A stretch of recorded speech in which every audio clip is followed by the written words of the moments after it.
जनूबी कोरिया के कानून साजों ने मुल्क की जासूसी एजेंसी का हवाला देते हुए कहा कि शमाली कोरिया के रैनमा कम जोंग उनने चीन के दौरे पर उनके साथ जाने के बाद अपनी बेटी कमजो ई की हैसियत को अपने मुमकिन जानशीन के तौर पर मुस्तहकम किया है। जनूबी कोरिया के कानून साजों ने मुल्क की जासूसी एजेंसी का हवाला देते हुए कहा कि शमाली कोरिया के रैनमा कम जोंग उनने चीन के दौरे पर उनके साथ जाने के बाद अपनी बेटी कमजो ई की हैसियत को अपने मुमकिन जानशीन के तौर पर मुस्तहकम किया है। ऐसा लगता है कि शमाली कोरिया के रहनुमा कमजोन ने अपनी बेटी कमजो को मजबूत किया है, जैसा कि वो चीन के दौरे पर उनके साथ जाने के बाद मुमकिन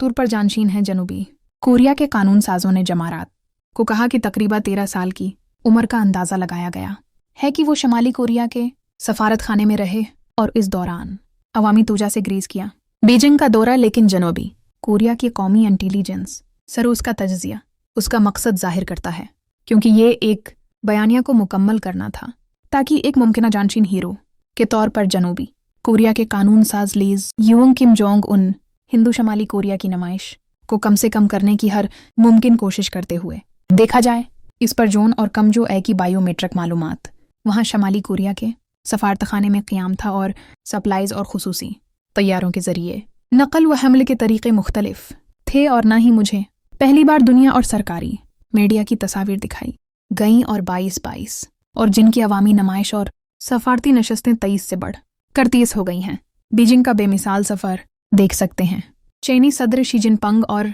रूसी सदर व्लादिमीर पुतिन के साथ बड़े पैमाने पर फौजी परेड BGM पोषण के साथ 2 तरफा मुलाकातें कर सकते हैं और ये जाहिर करने की कोशिश कर सकते हैं कि शमाली कोरिया अब एक अलग थलग मुल्क नहीं रहा और ताल्लुकात बहाल करने की कोशिश कर रहा है। जनूबी कोरिया की खुफिया एजेंसी का ख्याल था कि इक्तिसादी ताल्लुकात लम्हाला बढ़ेंगे। जी और कम के दरमियान मुलाकात के बाद ताहम कानून साजों के मुताबिक गैर सरकारी तिजारत के जरिए होने का इम्कान है। ये रेडियो जीवे पाकिस्तान डिजिटल